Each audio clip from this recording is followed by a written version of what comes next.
Hello! Magandang araw po sa ating lahat. Ito po ang inyong lingkod, ang Munting Tinig ng Ordinaryong Filipino.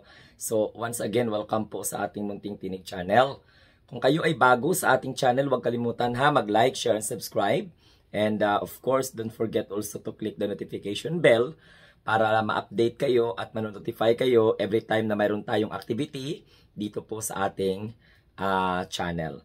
So, pag-usapan natin mga kamunting tinig dahil po sa ang partido ni Robin Padilla, ni Rodrigo Duterte, yung tinatawag po natin na padapa wala ng laban, ay hindi po talaga makamove on sa resulta ng eleksyon. Kaya po nananalangin sila na pagbigyan sila ng COMELEC sa kanilang petition mandamos or di kaya kanilang prayer na magkakaroon po ng manual recount.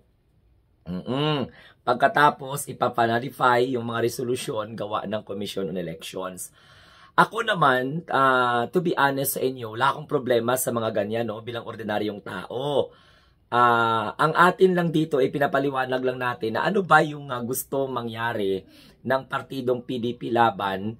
Hindi ba sila satisfied na tatlo ang pumasok sa kanila?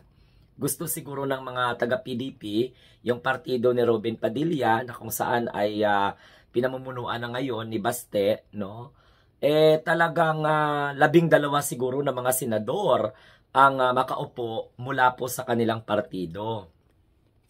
Sa dami-dami ngayon ng usapin, hindi makatulog ang partidong padapa wala ng laban. Sa bagay, ganun naman talaga yun, lahat ay nag-abang kung ano po yung katotohanan. Sa bagay, problema na po yan ni Commissioner Garcia. Pero sa punto na ito, ano ba talaga yung pinapamukha ng partido PDP na gusto sila ng taong bayan? Na kung saan ay talagang what we call this, nag-iisip sila, na dinaya sila. Kaya nga hindi po nakapasok si Philip Salvador, si Bundok, kung sino man yung mga, actually nakalimutan ko na nga yung mga senatoriable candidates o yung mga senatoriables ng padapa wala ng laban kasi hindi naman kasi sila relevant. And it's impossible na itong si Philip Salvador gusto ninyong papasukin. Si Bundok gusto ninyong papasukin. Sino pa ba yung mga Actually, hindi ko talaga Lambino gusto nyong papasukin. Isa lang po nakikita kong dahilan, dinadivert nila yung attention. Instead na pagtuunan ni Sara Duterte ang kanyang what we call this, responsibilidad bilang Vice President na gustong maging Pangulo, hindi lang siya kundi ng kanyang mga hindi niya makapartidong padapa wala ng laban, pero kapartido ng tatay niya. So ayan mga kamunting tinig, hinihingi ngayon ng kampo ng padapa wala ng laban. Actually, parang hindi ko nga alam kung ano yung sasabihin ko Kasi napaka-immaterial na request, So, ibig sabihin magkakaroon tayo ng eleksyon ulit. Halimbawa, what will be the scenario if pagbigyan po ng Commission on Election ang petition or what you call this, ang hiling or prayer ng PDP kasi ang padapa wala ng laban is a political party. So nagkaroon sila ng kahilingan na kung saan ay kailangan magmanual kasi marami daw silang nakikita na mga irregularities. Pero kung nanalo kaya yung 12, halimbawa yung 10, yung Duterte 10 plus yung 2 na kung saan ay in-endorse ni Rodrigo Duterte, may time kaya na magreklamo at magrarant ang padapa wala ng laban sa mga anomalya na kung saan ay kinakasangkutan di umano ng Commission on Election? Given, for example, probability and assumption, let's assume, halimbawa, majority sa mga padapa wala ng laban, candidates, nanalo, magkaroon pa kaya sila ng oras para i-finalify o ipawalang bisa ang resulta ng eleksyon? Magkakaroon kaya sila ng guts, ng lakas ng loob, ng tatag na hamunin ang resulta ng eleksyon kung halimbawa majority sa mga PDP senatoriables ay nanalo? Kasi sa totoo lang, okay sana kung mga winnable man din yung mga kandidato ng padapa wala ng laban. Alam natin na may mga hindi padapa wala ng laban na talagang winabol talaga sila. Kahit nga hindi administration candidates, talagang winabol talaga sila. So the people already had spoken. Nagkaroon na po ng resulta ng election, pero siguro hintayin natin kung ano yung magiging resulta ng Commission on Elections. Ako nga, mabuti nga na ulitin ulit ang eleksyon kung mayroon man. O edi para at least maklaruhan itong mga partido ni Robin Padilla, partido ni Rodrigo Duterte na wala talaga silang kalaban-laban. Hanggang 3 lang talaga ang kaya. Yung Duterte, 3 lang talaga. Actually nga, buti nga sa pumasok pa si Aimee na kung saan ay salimpusa lang sa grupo nyo at saka ni Camille Villar. Hindi naman po partidong padapa wala ng laban yan si Aimee at saka si Camille Villar. Ang punto ko dito na dinidiscuss is, mga kamunting tinig, ano ang hamon? Ano ang habol? Ano ang hinahabol? Anong gustong patunayan ng padapa wala ng laban? Dinaya ang PDP? Kaya nga po out of 10 plus 2 na kanilang in-endorse, 2 lamang or 3 lamang po ang nakapasok sa Duterte at 2 doon po sa kanilang guest candidates na si Camille at saka si Aimee. So kung magkaroon po ng election proof, pag magkaroon ng election proof, what will happen to the position of Aimee? So mahuhulog si Aimee. So sino ngayon ang nandaya? Kasi pag mag-file ka ng petition or pagpa-file ka ng impeachment, election na protest, dapat may patutunguhan sino yung kumbaga pinagsususpetsahan mo, pinagdududahan mo na nanuhol sa Commission on Election para baguhin ng COMELEC kung gano'n naman talaga ang resulta ng eleksyon. Dapat meron kang target, dapat meron kang subject doon. Sino sa 12 candidates, maliban po sa 3 na padapa wala ng laban, ang inaakusahan, for example, na katuwang ng Commission on Election para manipulahin ang resulta ng eleksyon nga na kung saan nagbunsod ng pagdududa ng partido ni Robin Padilla at ni Rodrigo Duterte. Sino ang ginareklamo? They are calling for what we call this manual recount. Oo, so kasi ano yan buo yan So, duda ang PDP including sa resulta siguro sa nakuha ni Bongo, ni Marcoleta, ni Bato de la Rosa. Ay alangan naman na magreklamo sila para sabihin na okay, at least 26 million na yung boto ni Bongo. Walang problema doon.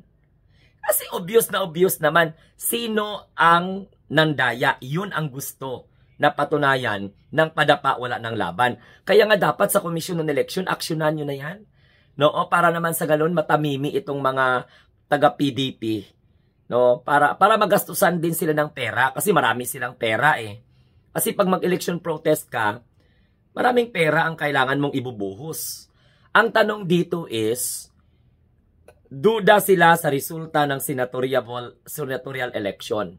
So since duda sila, nag-request sila ng petition mandamus or what we call this, nagkaroon pa sila ng petition to nullify yung mga resolution na pinalabas po ng Commission on Elections, and at the same time, gusto po ng PDP na magkaroon po ng manual recount dahil hindi po sila kumbinsido sa resulta ng eleksyon. Kasi siguro, ang iniisip nila ay mayroon pong dayaan. So siguro, hindi po sila, namangha din sila bakit nakakuha si Bongo ng ganong kalaking boto si Marcoleta, ganon kalaking boto si Bato de la Rosa. Pero kung they are trying to question the entire senatorial result, from the very beginning, from the top, from the number 1 senator up to number 12, iki-questionin nila yon. Alangan naman maging selective sila.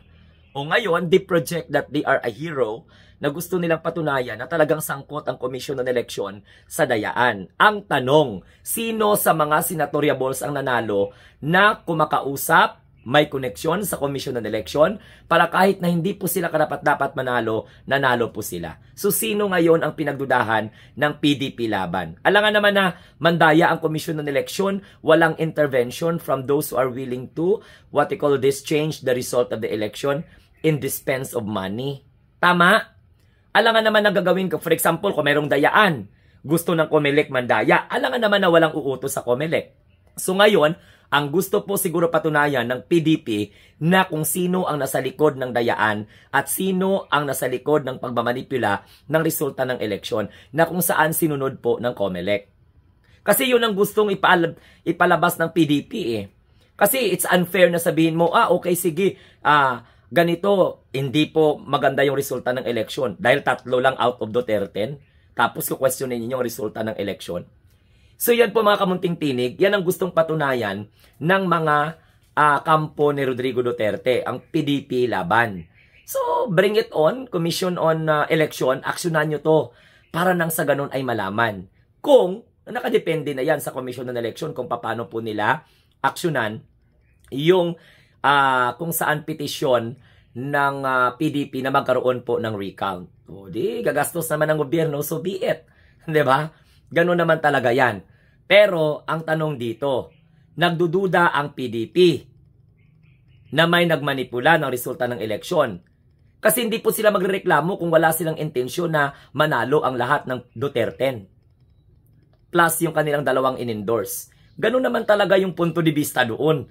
They're trying to question the validity of the result, especially in the national election or result, senatorial election result, dahil po naniniwala sila na mayroon pong nagmanipula ng resulta ng eleksyon, kasabwat ang COMELEC. So therefore, alangan naman gagawa ng kabulastugan ng COMELEC. Ito, hypothesis lang to. Alangan naman ng gagawa ng kabulastugan ng COMELEC kung walang nag-uutos. Ang tanong, sino ang nag-utos? At yan ang gustong patunayan ng PDP. Adi, bahala kayo.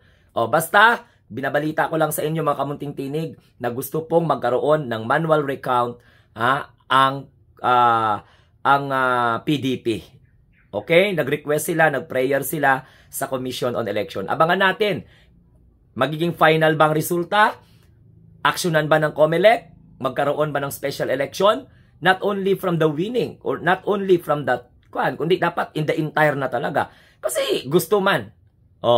Sige. So kung halimbawa ikaw ang magpa-recount, ikaw ang magbabayad. So siguro ang PDP, marami silang pera. Kaya magbabayad sila for the recount. Hindi man pwedeng i-recount ng COMELEC yan. Oo, kung walang bayad. Magkakaroon ka po ng ban. Kasi didadaan pa yan sa Election Tribunal. Sige, abangan natin yan mga kamunting tinig kung ano po ang mga development sa hallucination ng PDP na siguro magpapamanual sila para makapasok yung hindi nila nakapasok na kandidato. Asa pa more in your dreams. Hindi kayo mahal ng tao. Hanggang 3 lang talaga pwersa ninyo. So ito pong muli ang Munting Tinig ng Udalang Filipino. Maraming salamat sa inyo. Huwag kalimutan mag-share, like, and subscribe. And don't forget to click the notification bell para updated kayo every time na magla-livestream tayo and mag-upload ng mga video. Salamat and mabuhay tayong mga Pilipino sa bagong Pilipinas.